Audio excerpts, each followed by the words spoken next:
Be strong.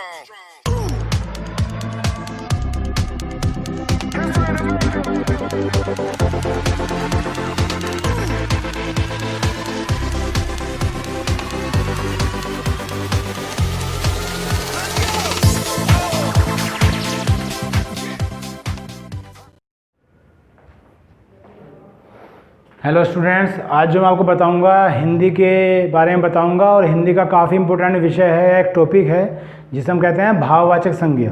तो भाववाचक संज्ञा क्या है और ये कैसे बनी है और इसका इस्तेमाल कैसे होता है उसके बारे में आज सीखते हैं हम। तो चलिए शुरुआत करते हैं हिंदी।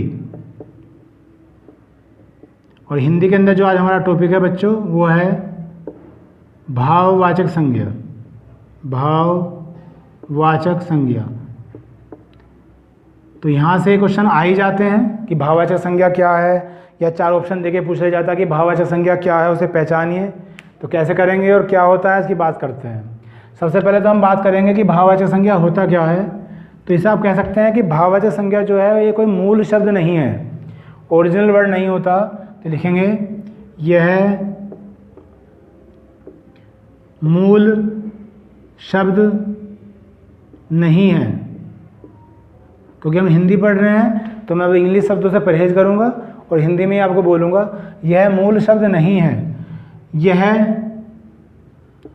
संज्ञा में, कोमा, सर्वनाम में, कोमा, विशेषण में या क्रिया में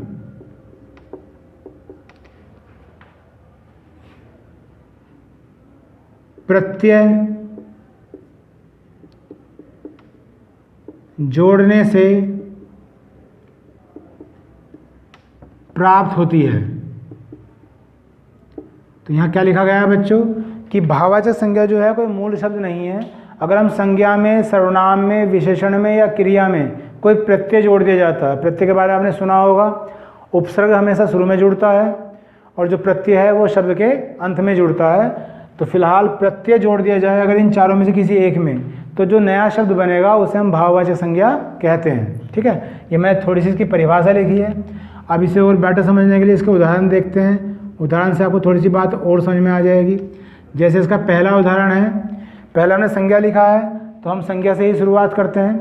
तो संज्ञा के लिए क्या हो सकता है, जैसे मैंने लिखा प्रभुत्व, एक शब्द लिखा है प्रभुत्व। अगर मैं इसका संधि विच्छेद कर देता हूँ तो ये बनेगा प्रभु प्लस त्वय, प्रभु प्लस त्वय। तो आप देख रहे हैं कि जो प्रभु है ये क्या है, ये संज्ञा है। संज्ञा आप समझते हैं किसी व्यक्ति, वस्तु या स्थान के नाम को संज्ञा कहते हैं। तो प्रभु को हम संज्ञा कह सकते हैं। और जो ये त्वय है ये क्या है बच्चों, प्रत्यय।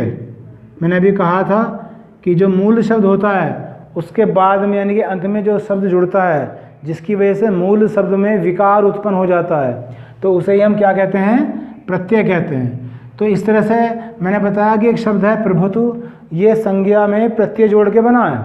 और जो शब्द संज्ञा में प्रत्यय जोड़ के बन जाता है उसे हम क्या कहते हैं, भाववाचक संज्ञा।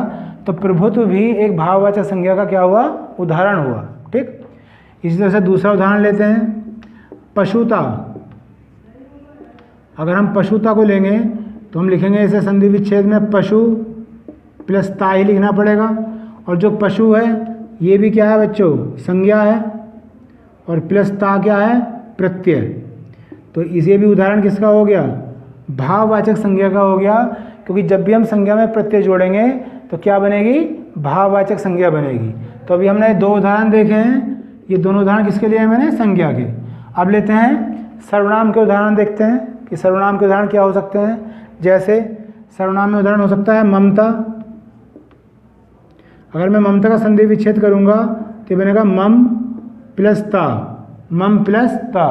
और जो मम है ये होता है सर्वनाम।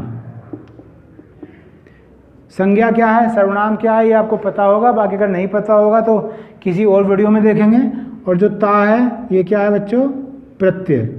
तो परिभाषा के अनुसार अगर सर्वनाम में प्रत्यय जुड़ जाता है और जो नया शब्द बनता है, जैसे ममता बना, तो इसे भी हम क्या बोलेंगे, भाववाचक संज्ञा बोलेंगे। नंबर 4 हो सकता है निजता। निजता तो निज तक आप संधि विच्छेद करेंगे तो बन जाएगा निज प्लस ता। तो जो निज है ये फिर सर्वनाम है और जो ता है ये फिर प्रत्यय है। तो जो निजता है ये भी किसका उदाहरण हुआ? भाववाचक संज्ञा का ही उदाहरण हुआ। दो उदाहरण हमारे संज्ञा के हो गए, दो हो गए सर्वनाम के। उसके बाद अगर हम विशेषण की बात करें तो मैं याद आ रहा है मुझे लंबाई, मैंने एक उदाहरण लिया लंबाई। लंबाई का आप संधि विच्छेद करते हैं तो ये बनेगा लंबा प्लस ई। तो लंबा क्या है? विशेषण है। और विशेषण क्या होते हैं बच्चों?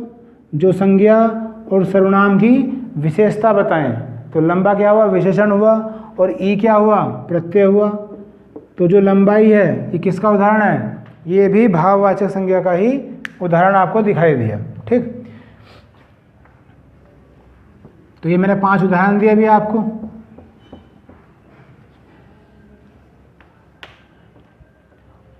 विशेषण का उदाहरण आ गया। नंबर 6, अगर एक वर्ड लिख लेते हैं मोटापा, मोटापा संधि विच्छेद कर दीजिए तो बन जाएगा मोटा प्लस पा। तो जो मोटा है ये भी विशेषण है क्योंकि ये भी संज्ञा सर्वनाम की विशेषता को बताएगा। अगर हम कह देते हैं वह एक मोटा लड़का है तो लड़का क्या है? संज्ञा, और मोटा उसकी विशेषता बता रहा है। तो मोटा क्या हुआ बच्चों? ये हुआ है विशेषण। और जो पा है ये क्या है? प्रत्यय। तो ये जो शब्द है मोटापा ये क्या हुई? भाववाचक संज्ञा हुई। नंबर 7 देखते हैं। इसके 2 उदाहरण हो गए, इसके 2 उदाहरण हो गए, इसके 2 उदाहरण हो गए। अब क्रिया के 2 उदाहरण हैं। जैसे मुझे याद आ रहा है घबराहट।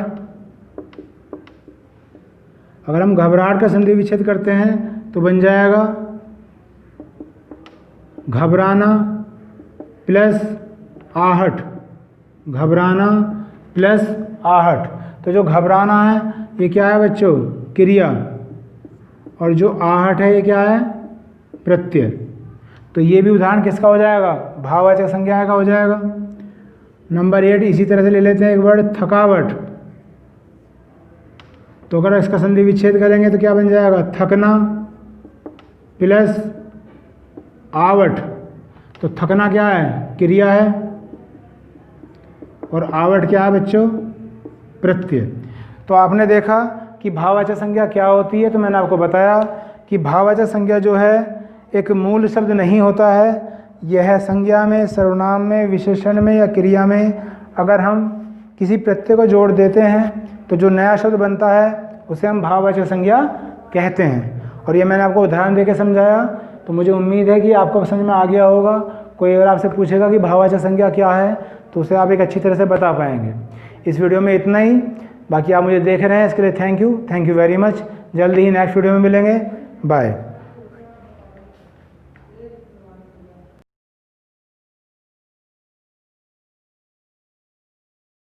Strong.